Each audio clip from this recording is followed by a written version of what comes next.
போலாமா? போலாமா?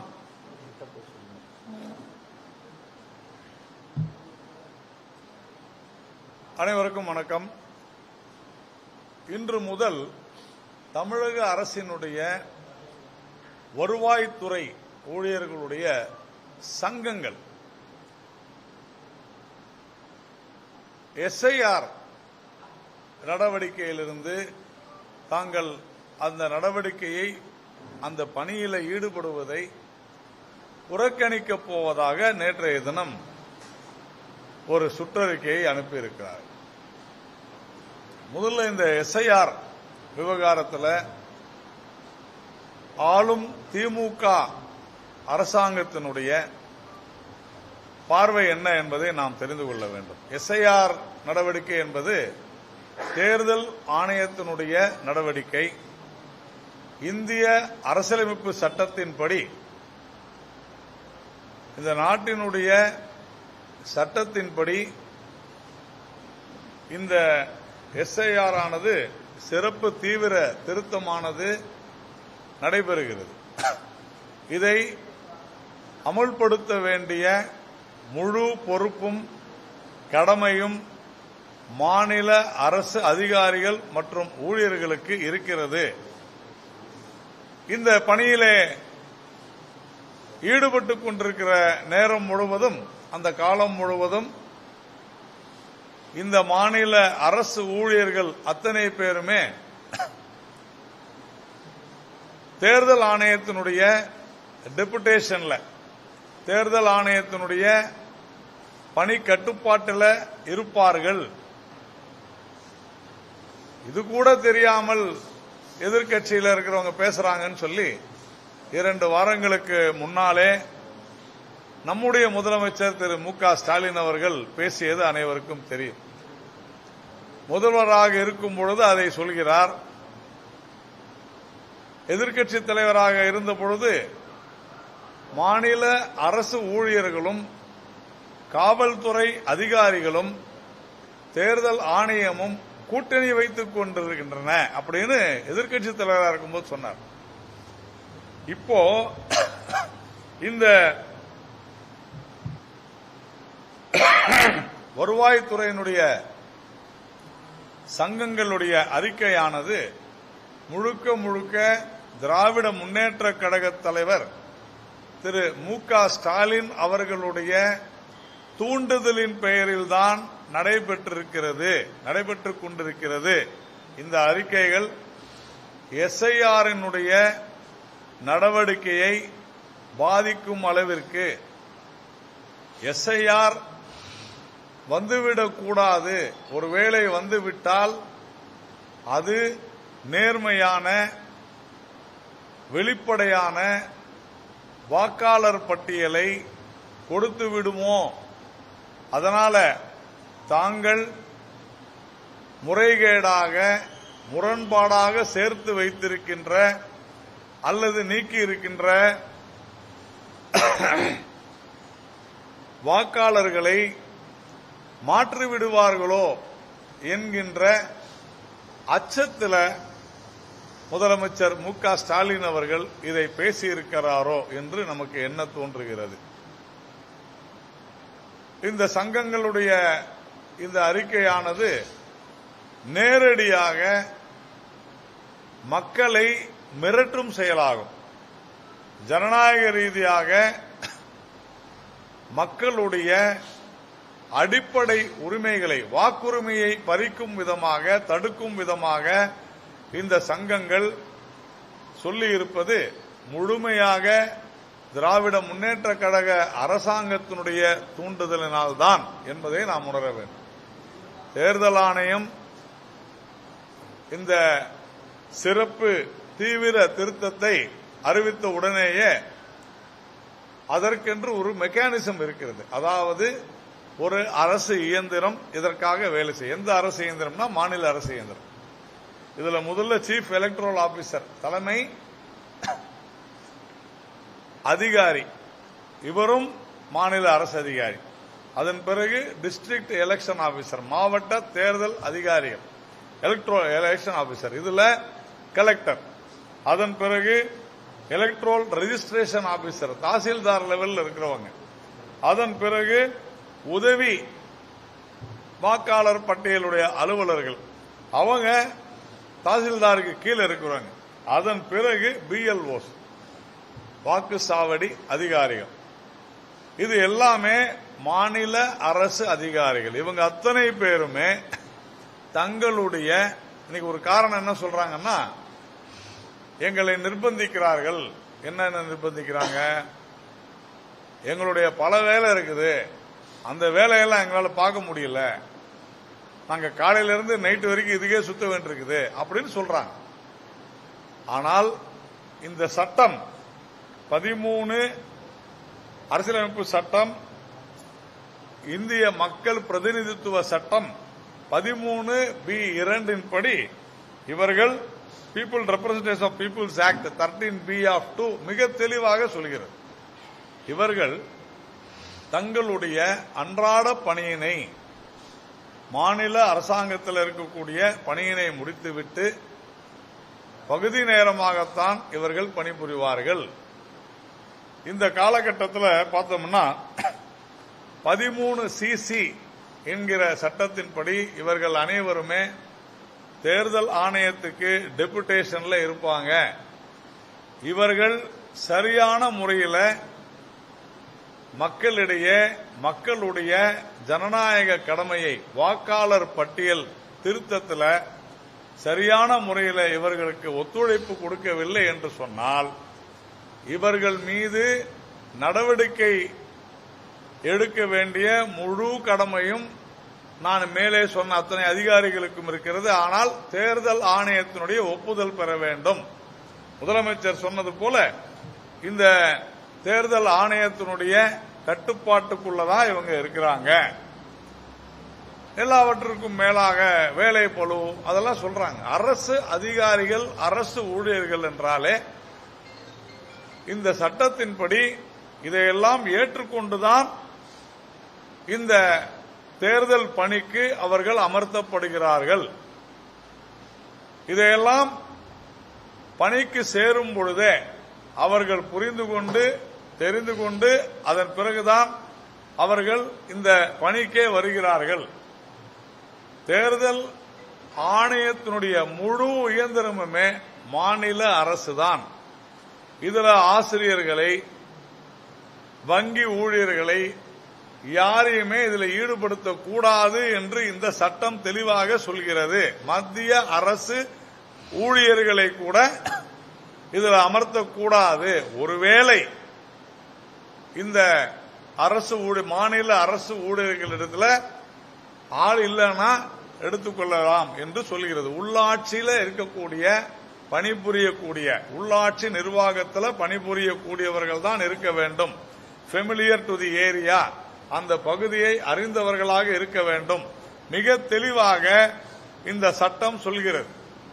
ஆனால் நேற்றைய தினம் இப்படி ஒரு அறிக்கை வந்தவுடனேயே நம்முடைய மாநில முதலமைச்சர் திரு மு.க. ஸ்டாலின் அவர்கள் இந்த மாதிரியான அறிக்கை என்பது தவறு, இது ஜனநாயக விரோதம், இது மக்களுக்கு துரோகம் செய்யக்கூடிய ஒரு நடவடிக்கை என்ற ஒரு அறிக்கையை கொடுத்திருக்க வேண்டும். அதே போல இந்த விஷயத்தை குழப்ப வேண்டும் என்பதற்காக நேற்றைய தினம் ஒரு அறிக்கையை தலைமை செயலாளர் மூலமாக கொடுத்திருக்கிறார்கள். என்னவென்றால், இன்னைக்கு ஜாக்டோ ஜியோலாம் பழைய பென்ஷன் ஊதியத்தை கேட்டு நாங்க இன்னைக்கு ஸ்ட்ரைக் பண்ண போறோம். இது எல்லாமே பாத்தீங்கன்னா ஒரு பெரிய செட்டப். இதை தூண்டிவிட்டு வேண்டுமென்றே திட்டமிட்ட ரீதியில் இந்த திராவிட மாடல் இதுதான் என்று நினைக்கக்கூடிய அளவிற்கு இதை செய்து கொண்டிருக்கிறார்கள். இது வன்மையாக கண்டிக்கத்தக்கது.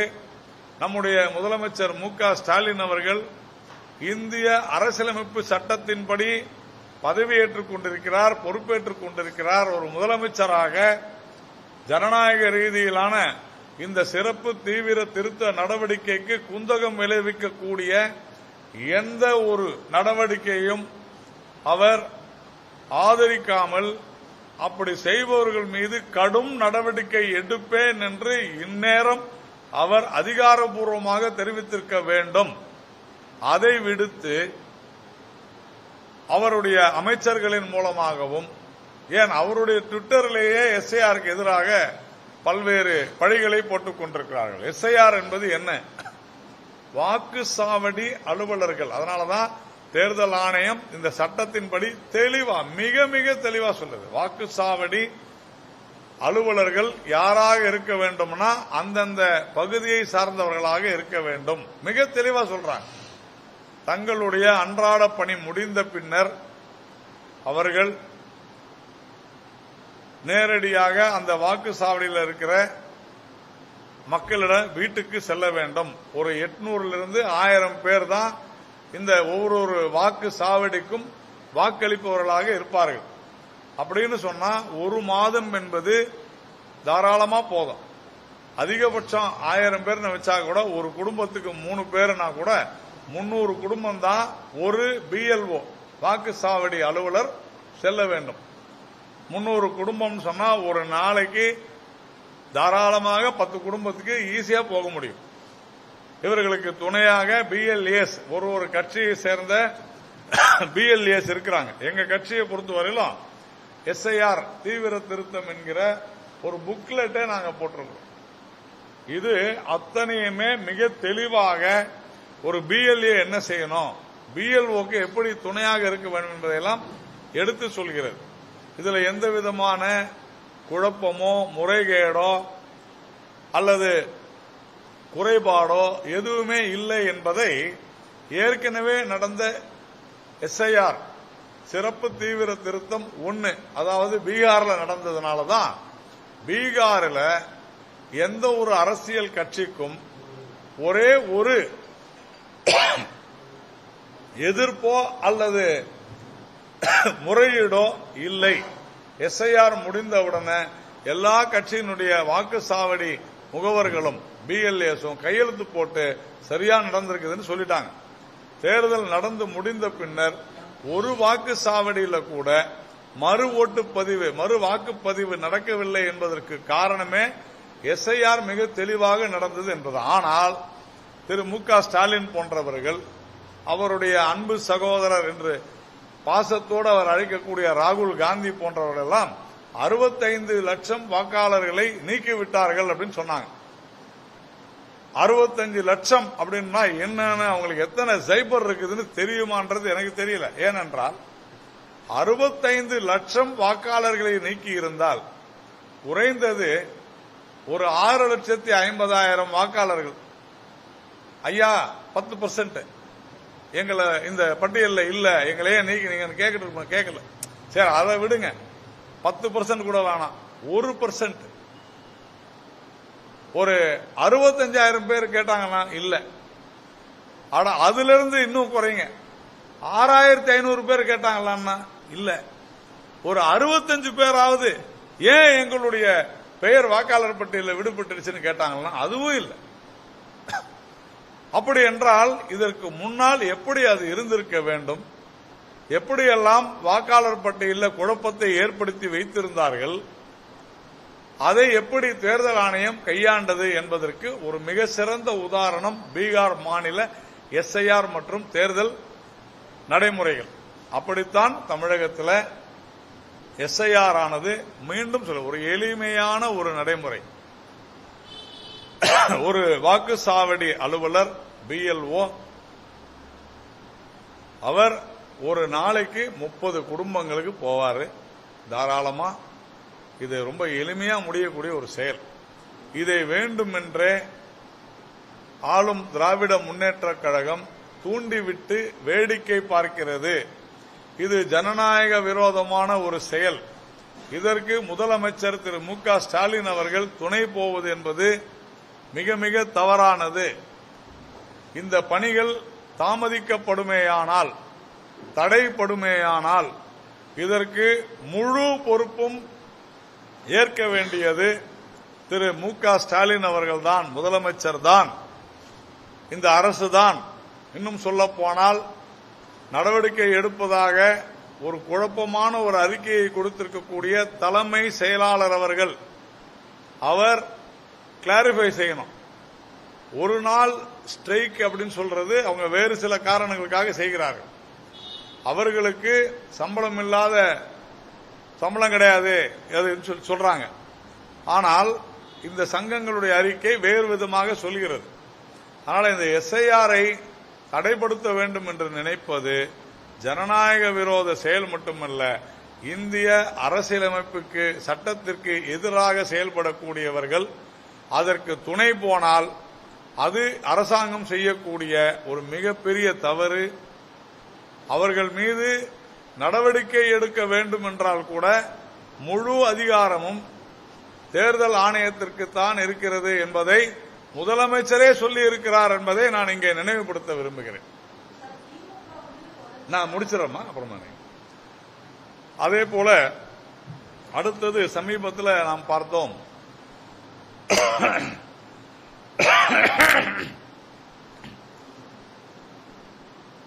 ஹேப்சாங் என்கிற ஒரு தொழிற்சாலை, தென்கொரியாவினுடைய ஒரு தொழிற்சாலை 3 மாதங்களுக்கு முன்னால் நம்முடைய தமிழக அரசாங்கத்துடன் புரிந்துணர்வு ஒப்பந்தத்தில் கையெழுத்து போட்டு கிட்டத்தட்ட 2500 கோடி ரூபாய் முதலீட்டில் 20,000 பேருக்கு வேலை வாய்ப்புகள் தருவதாக சொல்லி ஒரு மிகப்பெரிய நம்முடைய முதலமைச்சரும் நம்முடைய தொழில்துறை அமைச்சர் டிஆர்பி ராஜா எல்லாம் ஒரு பெரிய ட்வீட் போட்டாங்க. நாங்கள் சாதித்து விட்டோம், முதலீடு வந்து விட்டது, 20,000 பேருக்கு வேலை கிடைக்குது, இப்படியெல்லாம் ட்வீட் போட்டாங்க.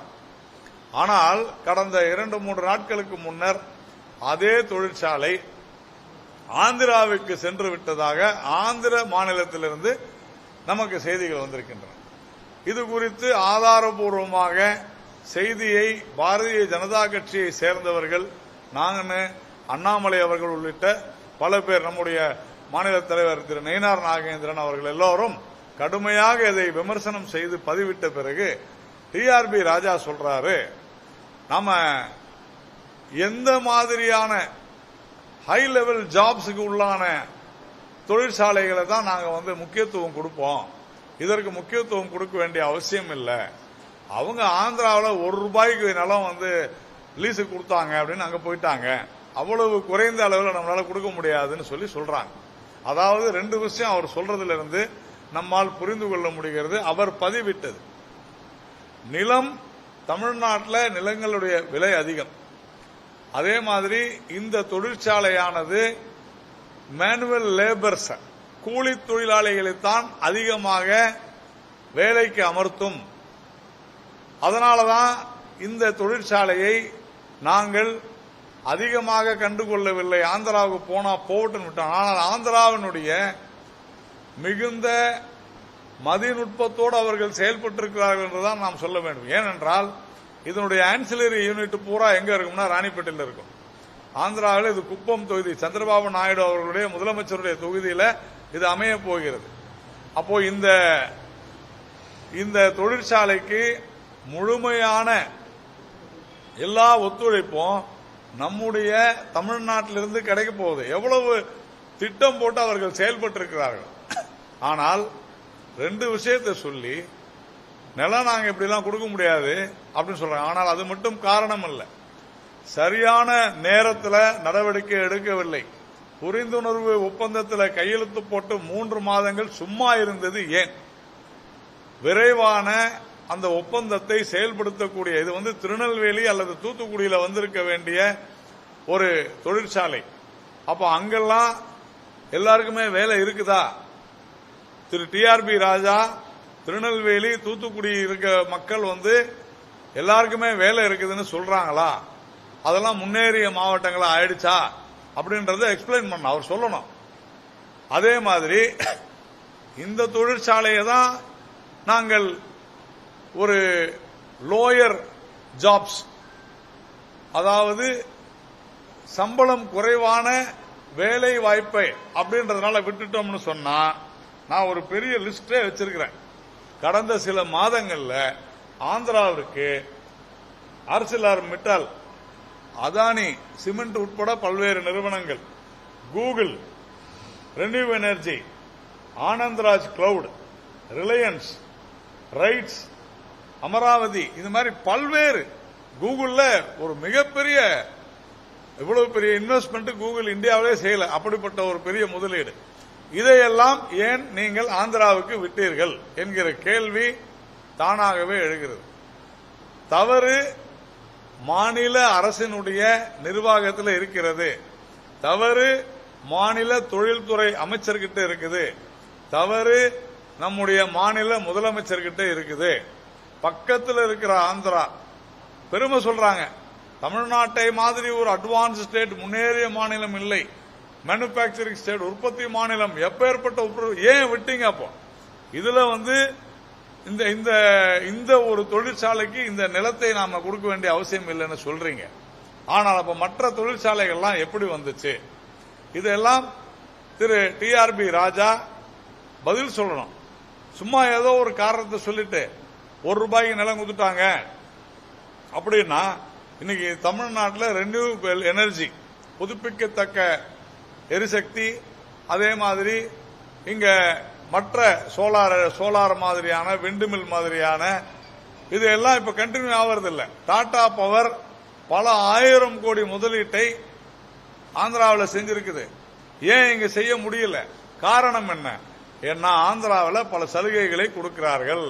எல்லாவற்றுக்கும் மேலாக அங்க லஞ்சம் ஊழல் இல்லை.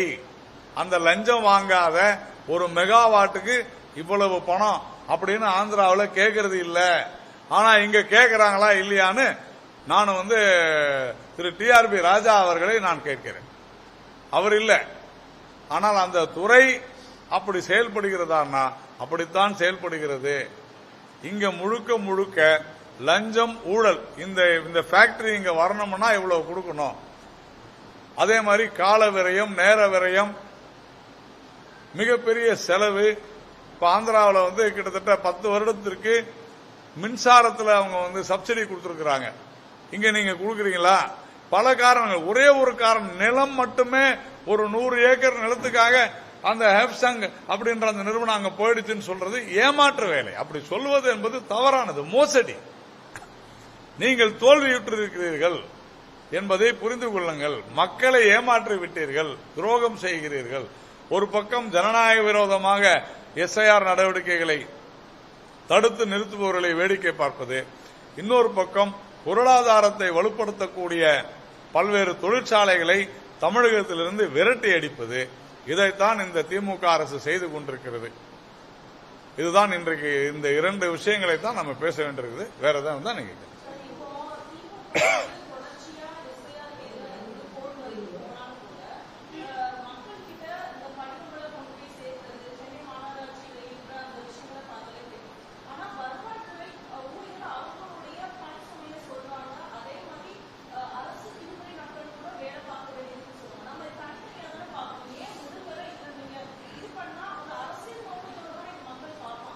நல்லா, நான் ஏற்கனவே உங்களுக்கு சொன்னேன், இந்த தீவிர திருத்த பணி என்பது ஒவ்வொரு வருடமும் வர்றது இல்லை, எப்பொழுதோ ஒரு முறை வருவது.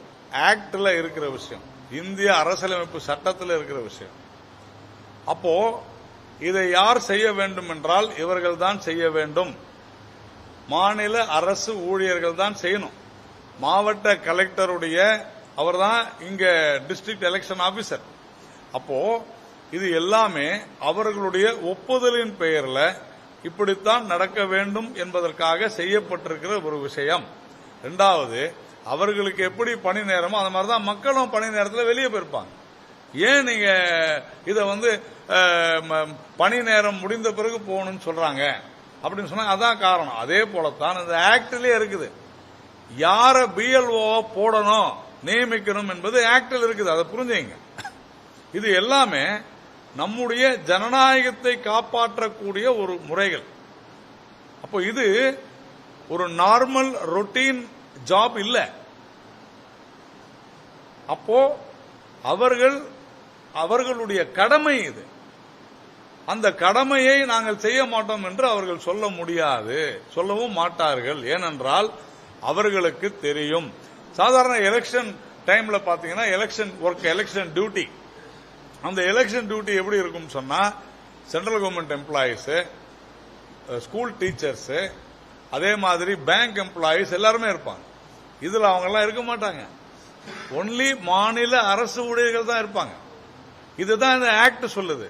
ஸ்பெஷல் ரிவிஷனா இருந்தாலும், இன்டென்சிவ் ரிவிஷனா இருந்தாலும் சரி, அல்லது மற்ற வாக்காளர் பட்டியல் திருத்தமாக இருந்தாலும் சரி, இது இந்த நாட்டினுடைய ஜனநாயகத்தை காப்பாற்றுவதற்காக, அவர்களுடைய உரிமைகளை நிலைநாட்டுவதற்காக, மக்களுடைய உரிமைகளை நிலைநாட்டுவதற்காக எப்பொழுதோ ஒரு முறை செய்யக்கூடிய ஒரு விஷயம். இதுல நாங்க இதை செய்ய மாட்டோம் என்று சொல்வதற்கு கூட இவர்களுக்கு சட்டத்தில் இடமில்லை. 4 காரணங்களா இவங்க சொல்ல முடியும். ஒன்னு, எங்களுக்கு 2 பணி இருக்குது, 2 பணி கொடுத்துட்டீங்க, ஒரு பணியிலிருந்து எங்களை ரிலீவ் பண்ணுங்க. அதாவது இந்த எலெக்ஷன் விஷயத்திலே 2 பணி கொடுத்துட்டீங்க, அது என்னால முடியாதுன்னு சொல்ல முடியும். ஒன்னு. 2வது, நாங்கள் இதற்கு முன்னாலேயே இந்த பணியை நீங்கள் எங்களுக்கு ஒதுக்குவதற்கு முன்னாலேயே நான் வெளிநாட்டிற்கு செல்ல திட்டமிட்டிருந்தேன்னு ப்ரூவ் பண்ணணும், நிரூபிக்கணும். 3வது, தங்களுடைய உடல்நிலை ரொம்ப மோசமா இருக்குது அப்படின்னு சொல்லி அதை சொல்லணும். இப்படி 4 விஷயங்களை தான் இந்த பிஎல்ஓவோ அல்லது மற்ற அதிகாரிகளோ சொல்ல முடியும். இவர்களுடைய கடமை அது. அதனாலதான் அரசு ஊழியர்களுக்கான அதிக சலுகைகள் கொடுக்கப்படுகிறது. என்னையும் உங்களையும் ஏன் அதில் போட மாட்டாங்க? அரசு ஊழியர்களை ஏன் போடுறாங்க? மக்கள் பணிக்காக அவர்களுக்கு இது கொடுக்கப்படுகிறது. அப்படி என்றால் அது அவர்களுடைய கடமை. அதனால இங்க நான் ஏற்கனவே சொன்னேன், அந்தந்த பிஎல்ஓ அவங்க அந்த பகுதியை சார்ந்தவர்களாகத்தான் இருப்பார்கள். இந்த வேலையே 5 மணிக்கு மேல போக வேண்டிய வேலை தான். அப்ப நீங்க இதுல அதையெல்லாம் ஏற்றுக்கொண்டு தெரிந்து கொண்டு, அப்படி அவர்களை ஒருவேளை அவர்களால் முடியவில்லை என்று சொன்னால் யார் அவர்களை சரி செய்ய வேண்டும் அப்படின்னா அதுவும் மாநில அரசு அதிகாரிகள் தான். புரிஞ்சதில்லை உங்களுக்கு? அதுவும் மாநில அரசு அதிகாரிகள் தான். அப்படி இருக்கும் பொழுது இதை தூண்டி விடுவது யார் அப்படின்னா அரசு தான். அதை தான் நாங்க சொல்றோம். ஒரு அரசு செயல்படுத்த வேண்டிய அரசு, தேர்தல் ஆணையத்தினுடைய அரசியலமைப்பு சட்டத்தின்படி அதிகாரம் மிக்க அந்த ஆணையத்தினுடைய உத்தரவை நிறைவேற்ற வேண்டிய முழு பொறுப்பும் அரசாங்கத்திற்கு இருக்கிறது. அதற்கு முதலமைச்சர் தான் பொறுப்பு எடுத்துக்கணும். அதுக்கு தான் முதலமைச்சர் சொல்றோம்.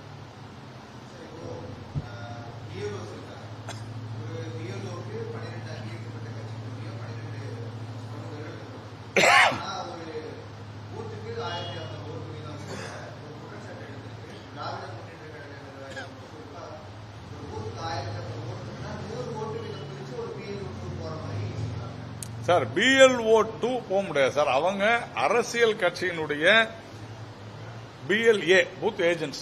இத பாருங்க, இப்ப நான் தான் உங்களுக்கு சொன்னேன், இது நாங்க போட்டிருக்கிற இது வந்து எங்களுடைய அத்தனை பிஎல்ஏ 2, அதாவது வாக்குச்சாவடி முகவர்கள், வீடு வீடாக செல்லக்கூடியவர்கள், பூத்துல இருக்கிறவங்க, இதை நாம கொடுக்கிறோம். இதுல முழுக்க என்ன செய்யணும்னு நாம சொல்லியிருக்கோம்.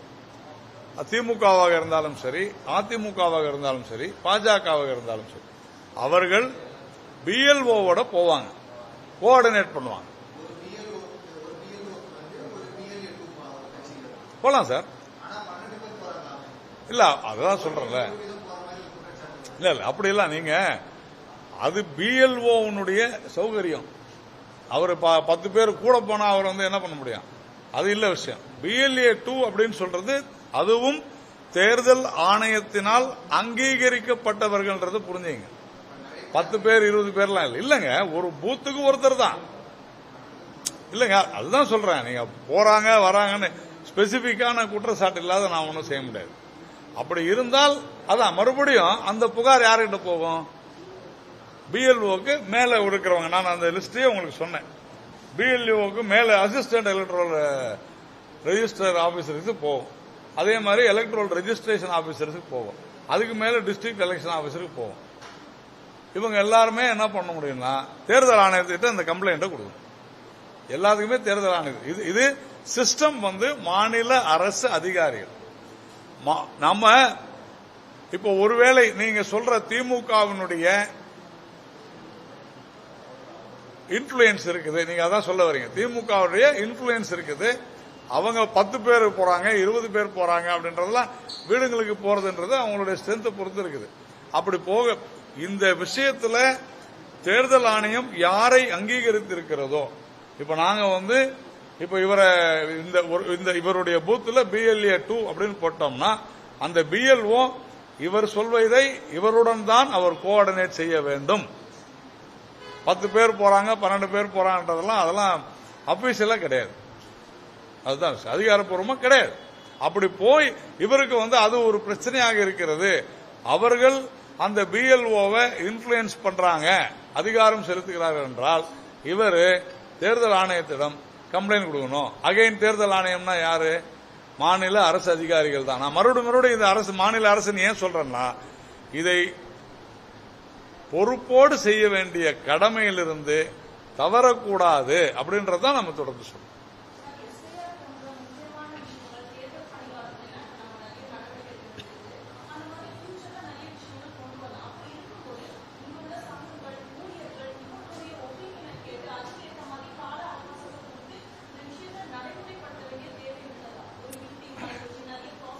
நான் உங்களுக்கு ஏற்கனவே சொன்னேன், தமிழ்நாட்டை விட பெரிய மாநிலம் பீகார், தமிழ்நாட்டை விட அதிக மக்கள் தொகை கொண்ட மாநிலம் பீகார், தமிழ்நாட்டை விட அதிக வாக்காளர்களை கொண்ட மாநிலம் பீகார்.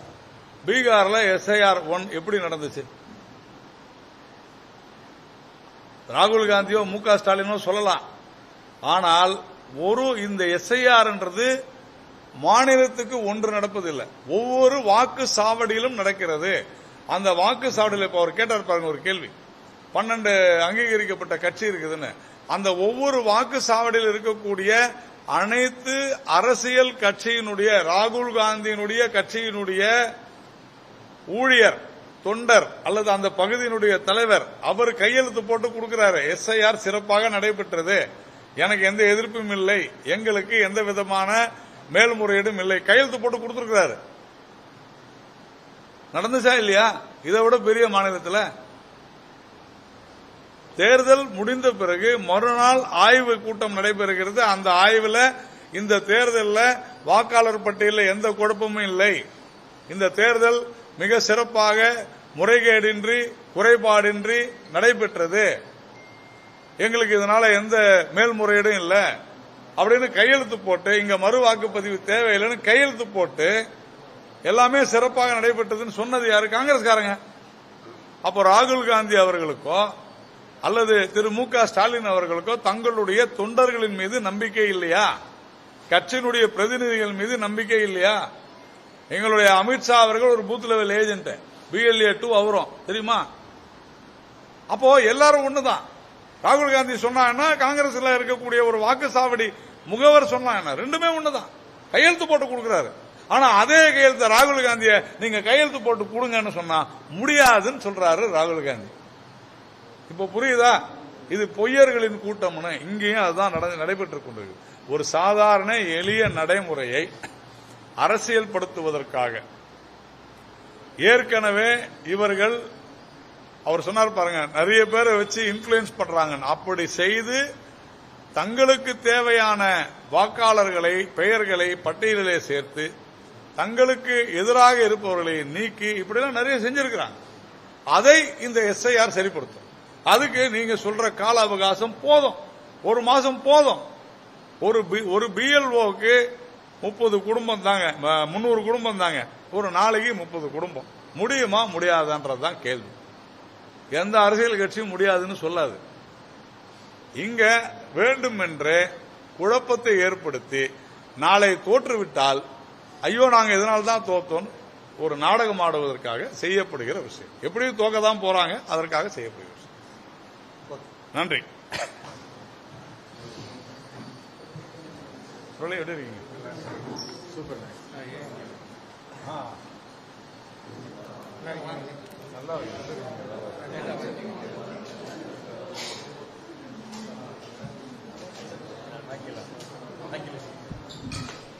You are back.